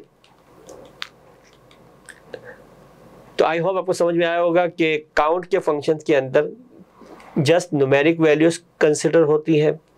काउंट ए के अंदर न्यूमेरिक एंड अल्फा न्यूमेरिक दोनों कंसिडर होती है और काउंट ब्लैंक सेल्स के अंदर जस्ट ब्लैंक सेल्स आपका कवर होगा। Okay, moving towards the next topic, next functions हमारे पास जो अवेलेबल है। कुछ फंक्शंस की हमारे पास शॉर्टकट कीज भी अवेलेबल है, कुछ फंक्शंस की हमारे पास शॉर्टकट कीज भी अवेलेबल है। तो सबसे पहले तो मैं आपको ये बताऊंगा कि मेरे पास शॉर्टकट कीज जो अवेलेबल है सम की है। अब मुझे इन वैल्यूज का सम लेना है। इन वैल्यूज का सम क्या आ रहा है, यहाँ पर आंसर आपको दिखाई देगा, ये रहा, ये सम है, ये काउंट का फंक्शन है और ये एवरेज का फंक्शन है, यही है। मुझे यहाँ पर क्या करना है, इन तीनों वैल्यूज का सम चाहिए। तो मैं क्या करूंगा भाई, alt is equal to, alt is equal to के साथ जब आप प्रेस करेंगे तो वो स्पेसिफिक रेंज आपकी सेलेक्ट हो चुकी है। जस्ट आपने प्रेस क्या करना है, इंटर, तो आपके पास आंसर आ जाएगा। ये इसकी शॉर्टकट की है। सम की शॉर्टकट की के बारे में हम ऑलरेडी डिस्कस कर चुके थे। अच्छा, इसकी शॉर्टकट कीज हमारे पास क्या अवेलेबल है इसके बाद में डिस्कस कर लेते हैं। पहले हम इसको इरेज कर दें। हमारे पास जो शॉर्टकट की है alt plus is equal to, ये किसकी शॉर्टकट की है हमारे पास, ये सम की शॉर्टकट की हमारे पास अवेलेबल है। जब सम का फंक्शन यूज करोगे तो क्या यूज करोगे, alt plus is equal to, अच्छा मैंने दो बार कर दिया इसको प्लस। ऑल्ट के साथ आप क्या यूज करोगे,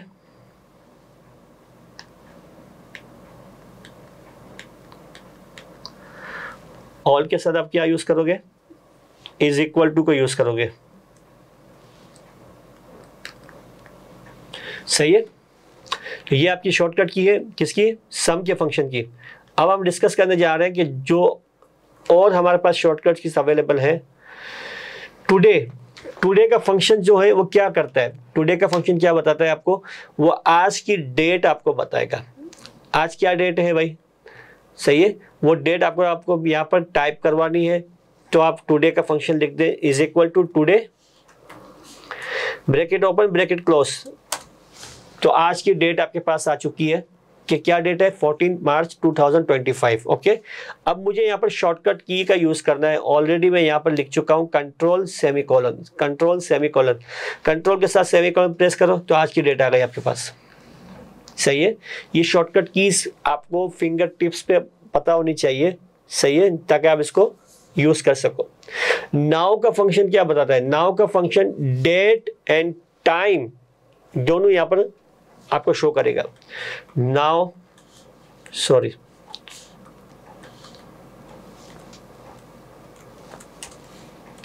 डेट एंड टाइम दोनों चीजें यहां पर एक साथ शो करेगा वो। ओके, सिस्टम में जो आपके पास टाइम शो हो रहा होगा, जो डेट शो हो रही होगी, वो यहां पर शो हो जाएगी आपके पास।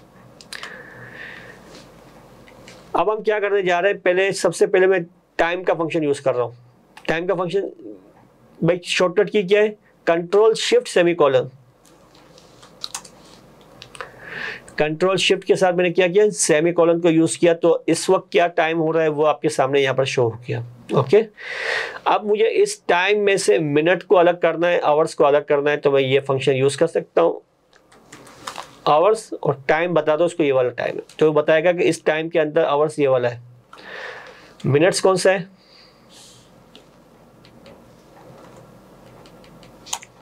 ये। ओके, आपके पास क्या आ गया, मिनट्स भी आ गए, टाइम भी, और आपके पास मिनट्स आवर्स भी आ गए। तो आप इजीली टाइम देख सकते हो। यहाँ पर टाइम का फंक्शन जब मैं यूज करूंगा ना यहाँ पर, तो मुझसे क्या पूछेगा, आवर्स बताओ, ये रहा, मिनट्स बताओ, ये रहा, और सेकंड बताओ 0। ये इससे लिंक है तो इसलिए वो वही बता रहा है आपको, इससे लिंक हो चुका है तो इसलिए वो नहीं बता रहा। मैं टाइम का फंक्शन यहाँ यूज करूं, आवर्स, मिनट्स, सेकंड, और यहाँ पर देख सकते हो ये टाइम आ गया आपके पास। टाइम का फंक्शन भी यूज कर सकते हो आप, जो मैंने यहाँ पर यूज किया है, या आप शॉर्टकट कीज को यूज कर सकते हो, जो अभी हमने यहाँ पर कंट्रोल शिफ्ट सेमीकोलन जो मैंने लिखी हुई है यहाँ पर, इसको आप देख लीजिएगा, इसको यूज करें। डेट के लिए क्या यूज करोगे, वही control semicolon, control semicolon press करें तो डेट आ जाएगी आपके पास। सही है सर, समझ में आ गया बात। तो कुछ आपके सामने मैंने शॉर्टकट कीज का यूज किया है ताकि आपको पता चले। रो और कॉलम का फंक्शन क्या होता है इसके बारे में डिस्कस कर लेते हैं। राइट नाउ हम कहां पर वर्क कर रहे हैं, 41 रोज पे वर्क कर रहे हैं। मैं यहाँ पर क्लिक करता हूँ और रो का फंक्शन लिख देता हूँ, रो ब्रैकेट ओपन ब्रैकेट क्लोज, और कुछ भी नहीं। आंसर क्या बता रहा है, 41। सही है। कॉलम कौन सा कॉलम है, बी कॉलम है, bracket open bracket close, second column. सही है। यानी किसी भी स्पेसिफिक जगह पोजीशन पे जाकर आपको अगर कॉलम समझ में नहीं आ रहा कौन सा कॉलम है, तो आप क्या कर सकते हो, कॉलम का फंक्शन यूज कर सकते हो, रो का फंक्शन यूज कर सकते हो। सेल क्या बताता है, सेल की मदद से आप क्या कर सकते हो, आपकी जो फाइल जिस पे आप वर्क कर रहे हो उसकी पूरी लोकेशन, स्पेसिफिक जो लोकेशन आपके सिस्टम के अंदर वो फाइल कहाँ पर अवेलेबल है, वो आप इजीली यहाँ लिखवा सकते हो। कैसे, जैसे ही मैंने सेल के फंक्शन ओपन किया, मेरे पास एक आ रहा है एड्रेस, इस पर मैंने क्लिक करना है और ब्रैकेट क्लोज करके ओके कर देना है। ये तो एड्रेस था आपका। एड्रेस क्या है, ये जो आपका B43 जहां पर आप अभी आप काम कर रहे हो, इसको हम एड्रेस कहते हैं। Okay, same function. अब मुझे क्या करना है, मुझे यहां पर यूज करना है file name. Okay, file name पे मैंने क्लिक किया, ब्रैकेट क्लोज, ओके। तो वो आपको बताएगा ये फाइल आपके सिस्टम के अंदर कहाँ पड़ी हुई है। सी ड्राइव के अंदर यूज़र का फोल्डर अवेलेबल है, उसके अंदर एक और यूज़र का फोल्डर अवेलेबल है, उसके अंदर डेस्कटॉप का फोल्डर अवेलेबल है, और डेस्कटॉप के अंदर ये फाइल आपकी यहाँ पर अवेलेबल है। यानी पूरी एक स्पेसिफिक जो पाथ है जहाँ पर जो आपकी फाइल अवेलेबल है सिस्टम के अंदर, वो पूरा यहाँ पर आपके पास शो हो जाएगा। किस तरीके से, सेल के फंक्शन को यूज करके आपको फाइल नेम को अंडर ब्रैकेट पे लिखना है, तो आपके पास आ चुका है। और भी फंक्शंस अवेलेबल है जिसे आप सेल्फ प्रैक्टिस पे इसको आप एक्सप्लोर करें तो आपको पता चले क्या चीजें क्या नहीं है। Okay, moving towards concatenate. Last class के अंदर हम इसके बारे में डिस्कस कर चुके हैं, कॉनकैटिनेट क्या करता है, उसको यूज किस तरीके से किया जाता है। दोबारा एक बार कर लेते हैं सो दैट आपको सही तरीके से प्रॉपर अंडरस्टैंडिंग इसकी मिल जाए।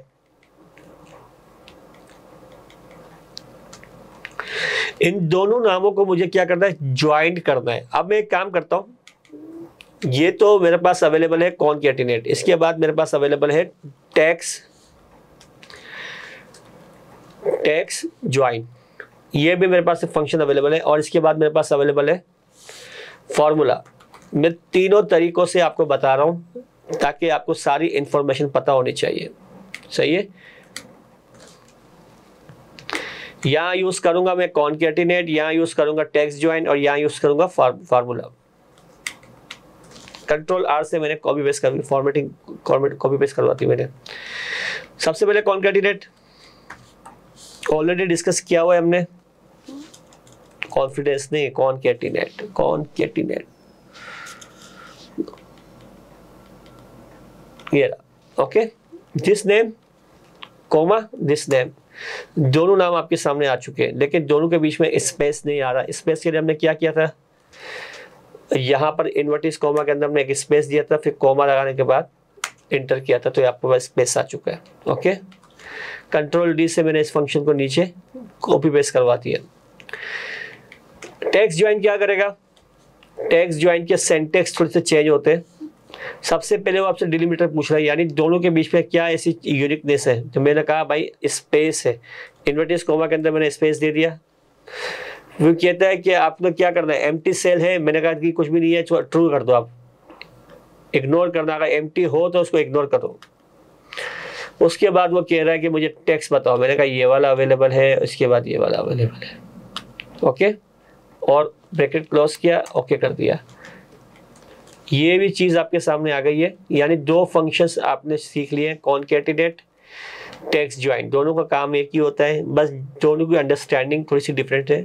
वो आप देख लीजिएगा कि उसके अंदर क्या क्या चीज़ें आपसे रिक्वायर कर रहे हैं और इसमें क्या चीज़ें आपसे रिक्वायर कर रहे हैं, वो आपको पता होनी चाहिए। इसके बाद फॉर्मूला, आप फॉर्मूले को यूज़ करके मैं इन दोनों को ज्वाइन कर रहा हूँ। Is equal to this name, फिर एन का साइन लगा दिया, सही है, फिर इन्वर्टिस कोमा के अंदर स्पेस दे दें, दोबारा एन का साइन लगा दें आप, और दिस नेम। ओके, तीनों तरीकों से हमने टेक्स्ट को ज्वाइन किया है। दो टेक्स्ट जो अलग अलग सेल के अंदर, अलग अलग कॉलम के अंदर अवेलेबल थे, उन दोनों को हमने ज्वाइन कर दिया by using 3 functions, 3 methods. Number 1 concatenate, number 2 text join, number 3 formula. Formula थोड़ा सा टिपिकल है, आपको पता होना चाहिए, बीइंग एन एक्सेल यूज़र आपको सारी चीज़ें पता होनी चाहिए। इसलिए मैं सारी चीज़ें, जितनी चीज़ें मुझे पता है, मैं चाहता हूं कि मैं आपको सही तरीके से, प्रॉपर तरीके से डिलीवर कर सकूं। अब ये आपके ऊपर है कि आप उसको किस तरीके से रिकॉल करवाएंगे, किस तरीके से उसको आप मेमोराइज करते हैं। ओके, आई थिंक आपको ये सारी चीज़ें थोड़ी सी न्यू होंगी आपके लिए, लेकिन वही बात है कि अगर आप सही तरीके से सीख रहे हैं तो बहुत अच्छी बात है, आपको सारी चीज़ें पता चलेंगी। इसके बाद हम डिस्कस करने जा रहे हैं, थोड़ा सा हम आगे बढ़ेंगे आज की क्लास के अंदर, थोड़ा सा आगे बढ़ेंगे हम, रैंक का फंक्शन। ओके, बहुत ही इंपॉर्टेंट फंक्शन हमारे पास अवेलेबल है, रैंक का फंक्शन। जब आप स्पेसिफिक कॉलम के अंदर जहाँ वैल्यूज़ अवेलेबल है, जहाँ पर वैल्यूज़ अवेलेबल है, उन स्पेसिफिक वैल्यूज़ में से आप वैल्यूज़ को रैंक करना चाह रहे हो, रैंकिंग देना चाह रहे हो, सही है। जो हाईएस्ट वैल्यू हो उसको first rank, then second, then third, then fourth. तो रैंकिंग के लिए वहाँ पर क्या फंक्शन यूज़ करोगे आप, रैंक का फंक्शन यूज़ करोगे। किस तरीके से वो रैंकिंग देगा, असेंडिंग ऑर्डर में भी दे सकते हो, डिसेंडिंग ऑर्डर में भी दे सकते हो। ओके, असेंडिंग मीन्स, असेंडिंग और डिसेंडिंग में मतलब क्या, कि जो हाईएस्ट वैल्यू होगी उसको आपको फर्स्ट करना है या उसको लास्ट करना है, ये आपके रिक्वायरमेंट के अकॉर्डिंग होगा, बस आपको उसको सेट करना पड़ेगा। किस तरीके से, रैंक, ओके, इस वैल्यू को मैं रैंक देना चाहता हूं, सही है, इस वैल्यू को मैं रैंक देना चाहता हूं, कोमा, स्पेसिफिक इस रेंज में से, इस रेंज में से मैंने उस वैल्यू को रैंक देना है और ओके कर देना है। आ गया फर्स्ट, क्योंकि 9800 हाईएस्ट वैल्यू है। अब मैं इसको कॉपी पेस्ट कर सकता हूं, जरा सोच के बताना मुझे, क्या मैं इस फंक्शन को नीचे कॉपी पेस्ट कर सकता हूं? आंसर सही आएगा, सोचो पहले। अब मैं करने जा रहा हूं उसको कॉपी, देन पेस्ट। अगर आपने कहा है सर सही होगा तो ये गलत है, अगर आपने कहा है कि सर नहीं गलत है तो उसकी एक्सप्लेनेशन आप मुझे खुद देंगे, बताएंगे क्यों, लेकिन यहाँ पर वो चीज़ गलत है, सही है। क्यों गलत है, कि मुझे यहाँ पर देखिए, मैंने जब यहाँ पर एक रेंज को मैंने सेलेक्ट किया था, जब मैंने कॉपी पेस्ट किया तो रेंज आपकी डिस्टर्ब हो चुकी है। तो उसको अवॉइड करने के लिए हमें करना क्या पड़ेगा, मैंने बताया था आपको, आपने इसको क्या करना है, F4 से लॉक कर देना है। अब आप इसके कॉपी पेस्ट कर दें, कंट्रोल D, और यहाँ पर आप क्या करोगे, रैंकिंग को बस यहाँ पर आपके पास रैंकिंग आ गई है, first, fourth, second and third, ये आपके पास आ चुकी है। ये सेकंड है, ये थर्ड है, ये फोर्थ है, ये था। अब मैं इसको एक काम करता हूँ, इस फंक्शन के अंदर आगे भी मेरे पास है असेंडिंग एंड डिसेंडिंग। अब मैं असेंडिंग पे क्लिक कर रहा हूँ, यानी 1 पे क्लिक कर रहा हूँ और ओके कर देता हूँ। Now you can see that अब आपकी वैल्यूज जो सबसे छोटी है वो फर्स्ट है, और जो सबसे हाईएस्ट वैल्यू है ये फोर्थ रैंक पे आ गई है, क्योंकि आपने क्या सेलेक्ट किया है, असेंडिंग ऑर्डर सेलेक्ट किया है। डिसेंडिंग ऑर्डर सेलेक्ट कर दें आप 0 से और ओके कर दें। बाय डिफॉल्ट वो डिसेंडिंग ऑर्डर ही सेलेक्ट करता है, सही है। आपको असेंडिंग के लिए उसको वैल्यू देनी पड़ेगी, डिसेंडिंग के लिए ज़रूरत नहीं है। आपने जस्ट रेंज को कवर करके आप ओके इंटर कर सकते हो, उसके बावजूद भी वो आपको आंसर दे देगा अगर आपने उसको डिसेंडिंग ऑर्डर का वैल्यू नहीं दिया, कोई मसला नहीं। रैंकिंग आपके सामने शो हो चुकी है, फर्स्ट कौन सी है, सेकंड कौन सी है, थर्ड कौन सी है, फोर्थ कौन सी है। इस फंक्शन की मदद से अगर आपके पास बिग डेटा अवेलेबल है और वहाँ से आपको 3 वैल्यूज उठानी है, सही है, तो वो वैल्यूज अगर मैक्सिमाइज उठानी है तो रैंकिंग आप करके उसको इजीली आप इसको फाइंड आउट कर सकते हो, वेरीफाई कर सकते हो। अब आपके पास जो फंक्शंस अवेलेबल है सर वो है लोअर, अपर एंड प्रॉपर। बहुत अच्छा और बहुत ही इंपॉर्टेंट फंक्शन हमारे पास अवेलेबल है ये। जब हमारे पास कोई डेटा आता है टाइप करने के लिए, सम टाइम हम उसे क्या करते हैं, प्रॉपर केस में टाइप कर देते हैं। जैसे ऊपर आपके सामने टाइप किया हुआ है, ये रहा, ये तो आपका अपर केस में, इसको हम अपर केस कहेंगे। सारे आपके कैरेक्टर क्या है, अपर है। अच्छा, यहाँ पर आपके प्रॉपर केस क्या होता है सर, ये प्रॉपर केस इस तरीके से होता है, जैसे कोई भी वर्ड होगा उसका फर्स्ट कैरेक्टर आपका क्या होगा, कैपिटल होगा, देन सब रेस्ट ऑफ जो आपके कैरेक्टर होंगे वो स्मॉल होंगे, उसको हम कहते हैं प्रॉपर केस, सही है। अब मेरे पास यहाँ पर ये प्रॉपर केस के अंदर अवेलेबल है, मुझे इसको लोअर केस में करना है, लोअर के अंदर मुझे करना है, तो मैं क्या करूंगा, पहले लोअर का फंक्शन ओपन करूंगा, ओके, कंट्रोल D, आप देख सकते हो। सेम अपर,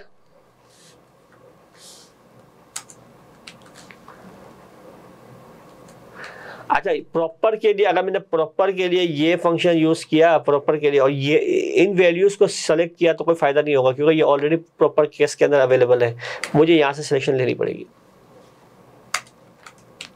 अब आप देख लो कि जो चीज यहाँ पर आपके पास अपर केस के अंदर अवेलेबल थी वो चेंज हो चुकी है, किसमें कन्वर्ट हो चुकी है, आपकी प्रॉपर केस के अंदर।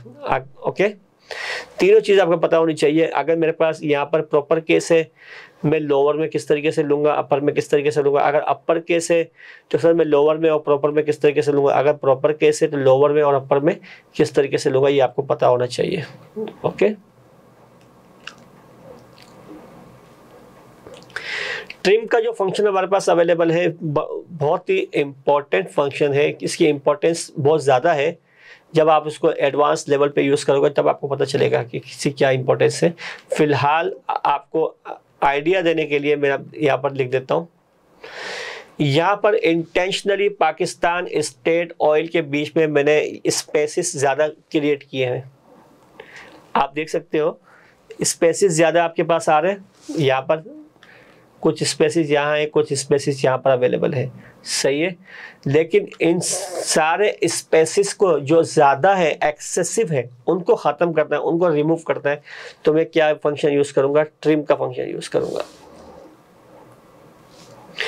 फंक्शन ओपन करने के बाद वो स्पेसिफिक जो आपके पास सेंटेंस दिखा हुआ है, कुछ भी है, उसको आपने सेलेक्ट कर देना है और ओके कर देना है। Now you can see that जो आपके पास ज़्यादा स्पेसिस थे, एक्सेसिव थे, वो सारे रिमूव हो चुके हैं। किस तरीके से पता चलेगा सर, आपके पास एक और फंक्शन है लीन का फंक्शन। कौन सा फंक्शन है, लीन का फंक्शन। लीन का फंक्शन क्या करता है, स्पेसिफिक सेल्स के अंदर नंबर ऑफ कैरेक्टर्स जो आपने यूज किए हैं उन सबको कैलकुलेट करके उसका आंसर आपको देगा। जैसे और स्पेसिस जो अपने कैरेक्टर्स होते हैं वो स्पेस को भी काउंट करता है, स्पेस भी वो इसको कंसिडर क्या करता है, एज अ कैरेक्टर कंसिडर करता है और उसको भी काउंट करता है। मैंने यहाँ पर लीन का फंक्शन यूज किया और इसको मैंने सेलेक्ट किया तो वो बताता है कि 32 कैरेक्टर्स यहाँ पर यूज किए गए। 32 कैरेक्टर्स, स्पेसिस जो आपने ज्यादा दिए ना वो भी यहाँ पर वो शो कर रहा है। अब मैं इस पर लीन का फंक्शन अप्लाई कर रहा हूँ। You can see that 18 character जो ओरिजिनल कैरेक्टर्स हैं वो कितने हैं, 18 है, लेकिन उस पर इसके ऊपर हमने जो 14 एक्सेसिव स्पेसिस डाले थे वो रिमूव कर दिए हमने by using trim function. Trim के फंक्शन को यूज करते हुए उस तमाम आपके पास जो स्पेसिस थे उनको डिलीट करने के बाद हमारे पास आंसर क्या बच गया, 18। ओके, अब हम क्या करने जा रहे हैं सर, एवरेज का फंक्शन देखने जा रहे हैं। एवरेज का फंक्शन देखने जा रहे हैं। What is average function? Average हमारे पास दो तरीके से, एक है एवरेज ए और एक है एवरेज। मैं यहाँ लिख देता हूँ एवरेज ए और एक क्या है, एवरेज। दोनों में डिफरेंसेस क्या है उसको हम देख लेते हैं। मैं एवरेज ए का फंक्शन यूज करता हूँ और मैंने सिलेक्शन की डेटा की ओके कर दिया। आंसर क्या आया, 30। आंसर 30 आया, यानी 50 और 80 का आंसर क्या आता है, 130, 20 यानी 150। 150 को इसने क्या किया, 3 से डिवाइड किया तो आंसर क्या आ गया, सॉरी 5 से डिवाइड किया, 1 2 3 4 5 से डिवाइड किया, आंसर क्या आ गया आपका 30। अब यही वैल्यूज यहाँ पर अवेलेबल है। मैं एवरेज का फंक्शन यूज करता हूँ, आंसर क्या आ गया 50। सही है, आंसर क्या आ रहा है 50। एक मिनट मैं इसको स्पेस,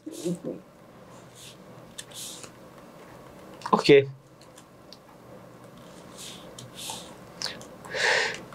सी द डिफरेंस। दोनों के फंक्शन में डिफरेंस क्या है कि ये क्या करता है, ये जस्ट न्यूमेरिक वैल्यूज को कंसीडर करता है। न्यूमेरिक वैल्यूज को कंसीडर करके और उसी न्यूमेरिक वैल्यूज जितनी अवेलेबल होगी उसी से नंबर ऑफ ट्रांजैक्शन से उसको डिवाइड करके आपको आंसर लेकर आएगा। तो आंसर क्या आया, इसने 3 से डिवाइड किया तो आंसर 50 आया। ये क्या कर रहा है, ये आपके numeric and alpha numeric character भी लिखा हुआ होगा उसको भी कंसिडर करेगा और आपका जो टोटल जितने भी आपके पास सेल्स अवेलेबल है जहाँ पर ये सारी चीज़ें लिखी हुई हैं उससे ही वो डिवाइड करेगा, उसको नंबर ऑफ ट्रांजैक्शन काउंट करके उससे वो डिवाइड करेगा। लेकिन अगर इसके अंदर कहीं इस ब्लैंक सेल अवेलेबल होगा उसको ये कंसीडर नहीं करेगा। See the magic. जैसे ही मैंने एक ब्लैंक सेल यहाँ पर आपके सामने यहाँ पर रखा, आंसर चेंज हो गया आपके यहाँ। सही है, एवरेज ए क्या करता है, अल्फा न्यूमेरिक को भी कंसीडर करता है, ओके, और ब्लैंक को भी कंसीडर करता है। एवरेज क्या करता है, अल्फा न्यूमेरिक और ब्लैंक को कंसीडर नहीं करता, जस्ट न्यूमेरिक वैल्यूज को कंसीडर करता है। सही है, समझ में आ गई बात आपको? तो यही तक हम रुकते हैं। हमारे पास आगे 1 से 2 फंक्शन ही अवेलेबल है, लेकिन मैं इसको अभी नहीं पढ़ाऊंगा आपको। मैं चाहता हूं कि हम थोड़ा सा इसको ओवरव्यू ले लें, थोड़ा गो थ्रू कर लें एक मरतबा। सम का फंक्शन हमने यूज़ किया। सम के फंक्शंस को हमने यहाँ पर alt is equal to shortcut की भी यूज़ की हमने। सही है, ये शॉर्टकट की मैं दोबारा यहाँ पे आपके सामने लिख देता हूँ। अच्छा, फिर क्या करना है, यहाँ पर मुझे इसको डिलीट कर देना है और मैं दोबारा यहाँ लिख देता हूँ आपके पास। सही है, ऑल्ट इज इक्वल टू आपने यूज करना है, किसके लिए यूज करना है, सम के फंक्शन के लिए। एवरेज किस तरीके से हमने निकाली थी, हमने मैनुअली फंक्शन भी यूज किया था, फार्मूला भी यूज किया, दोनों तरीके यूज किए सो दैट आपको दोनों तरीकों से एवरेज निकालना आनी चाहिए। मैक्स का फंक्शन क्या करता है भाई, मैक्सिमम वैल्यू जो होगा उसको वो आपका रिजल्ट होगा। मिनिमम क्या करता है, मिनिमम वैल्यू जो होगी वो आपका रिजल्ट होगी। ओके, लार्ज का फंक्शन कब यूज करेंगे, जब हमें रिक्वायरमेंट ये हो कि हमें second largest value third largest value को हमें यहाँ पर फाइंड आउट करना है, तो हम इजीली लार्ज का फंक्शन यूज कर सकते हैं। सही है, इसके अंदर हमने एक और अंडरस्टैंडिंग दी थी कि हमें रेंज को लॉक किस तरीके से करना है, बाय यूजिंग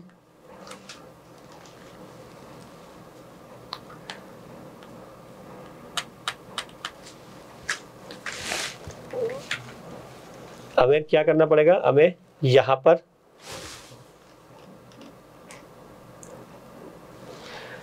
F2 से हम इसको F2 से हम इसको देखेंगे कि F2 से क्या हो रहा है।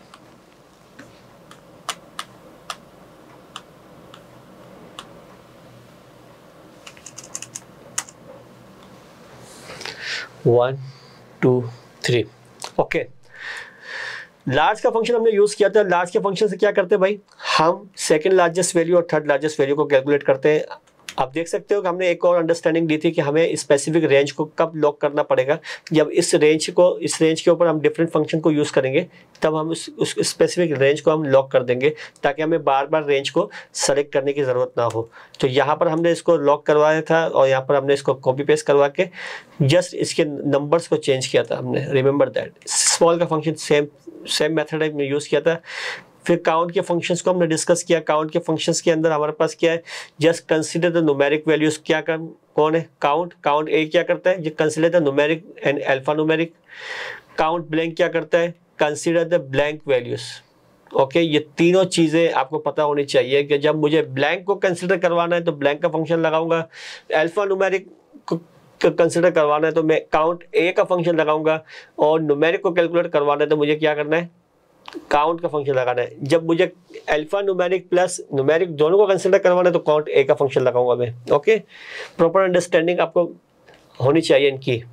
कुछ शॉर्टकट कीज को हमने यूज किया था, control semicolon for time, so for date, और नाउ से क्या होता है, डेट और टाइम दोनों आ जाते हैं। और टाइम के लिए क्या करना पड़ेगा, कंट्रोल शिफ्ट सेमीकोलन, जो आपके पास टाइम अवेलेबल हो जाएगा। सेल का फंक्शन हमने यूज किया, उसकी मदद से हमने फाइल नेम के मदद से हमने क्या किया, यहाँ पर स्पेसिफिक ये फाइल अपने सिस्टम के अंदर कहाँ रखी हुई है आपको यहाँ पर पता चल जाएगा। ओके, कॉनकैटिनेट के फंक्शन की मदद से हमने दोनों नेम को ज्वाइन किया। सही है, ज्वाइन का फंक्शन यूज किया, सेम आंसर, और फार्मूला यूज करके भी हमने सेम आंसर को कैलकुलेट किया। ओके,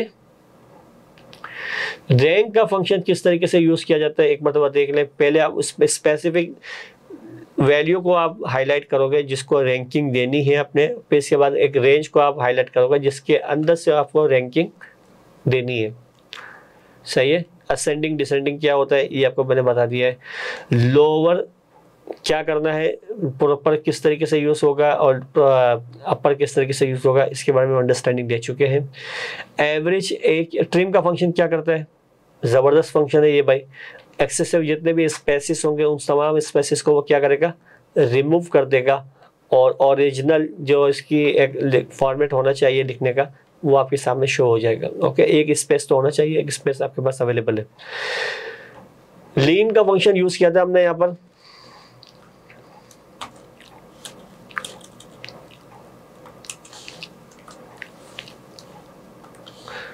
लीन का फंक्शन यूज किया था और हमने आंसर निकाला था नंबर ऑफ कैरेक्टर। सही है, नंबर ऑफ कैरेक्टर यूज करता है लीन का फंक्शन। मैं यहाँ लिख भी देता हूँ आपके लिए। लीन का फंक्शन क्या करता है, नंबर ऑफ कैरेक्टर को हम यूज करने जाएंगे। क्या करता है लीन का फंक्शन, नंबर ऑफ कैरेक्टर्स को कैलकुलेट करता है। सही है, हमने यहाँ पर आंसर निकाला था, नंबर ऑफ कैरेक्टर कितने यूज किए 32, और यहाँ कितने यूज हुए 18 यूज हुए। ओके, स्पेसिस जितने भी थे हमारे पास उनको सबको हमने डिलीट कर दिया। एवरेज ए के बारे में हमने थोड़ा डिस्कस किया कि एवरेज ए क्या करता है, ब्लैंक सेल्स को अल्फा न्यूमेरिक वैल्यूज को भी कैलकुलेट करता है, कंसिडर करता है, और उसके अकॉर्डिंग आपको एवरेज निकाल के देगा। वेरेज आप एवरेज का फंक्शन यूज करोगे, जस्ट न्यूमेरिक वैल्यूज को कंसिडर करेगा और नंबर ऑफ ट्रांजैक्शंस भी वही उठाएगा जो जिसमें न्यूमेरिक वैल्यूज अवेलेबल होंगी, और उससे उसको डिवाइड करके यहाँ पर एवरेज आपके पास लेकर आ जाएगा। तो आई होप यहाँ तक जो हमने डिस्कशन की है फंक्शंस की, सही है, और फार्मूलाज की, और जो हमारे पास रिव्यू टैब अवेलेबल था और व्यूज टैब था, उन सबको हमने एक्सप्लोर किया है। अब आई होप आपको समझ में आया होगा सही तरीके से। अगर कोई भी चीज़ में डिफ़िकल्टी आ रही है तो प्लीज़ उसको नोट डाउन कर लें। जब हमारा एक मीटअप होगा आपसे वेबिनार के थ्रू, तो उसमें हम सारी चीज़ों को रिजॉल्व कर लेंगे। सही है, बस मैं ये चाहता हूँ कि आप बार बार इसको देखें और पॉज करके आप प्रैक्टिस करें। Practice makes you smart.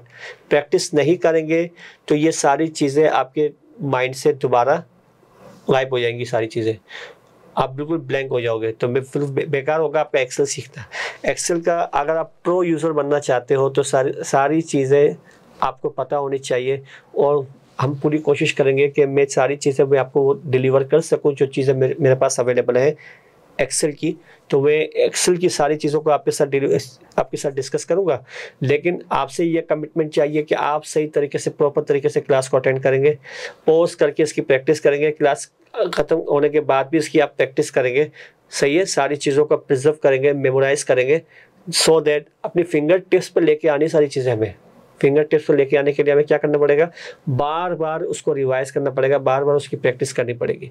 तो प्रैक्टिस अब स्टार्ट कर लें, क्योंकि अब हम इसके बाद जंप करने जा रहे हैं इंटरमीडिएट लेवल पर। तो इंटरमीडिएट लेवल पे जाने से पहले बेसिक लेवल की इंफॉर्मेशन में आपको प्रोवाइड करने का मकसद ही यही था कि आपके पास सारी बेसिक लेवल की इंफॉर्मेशन होगी, तो इंटरमीडिएट लेवल पे जब भी उसकी रिक्वायरमेंट होगी आप इजीली उसको यूज़ कर सकते हैं। ओके, तो प्लीज़ प्रैक्टिस करें, और इंशाल्लाह नेक्स्ट क्लास के अंदर हम basic level to intermediate level पर जंप कर जाएंगे। तो अपना ख्याल रखिएगा। अल्लाह हाफिज़।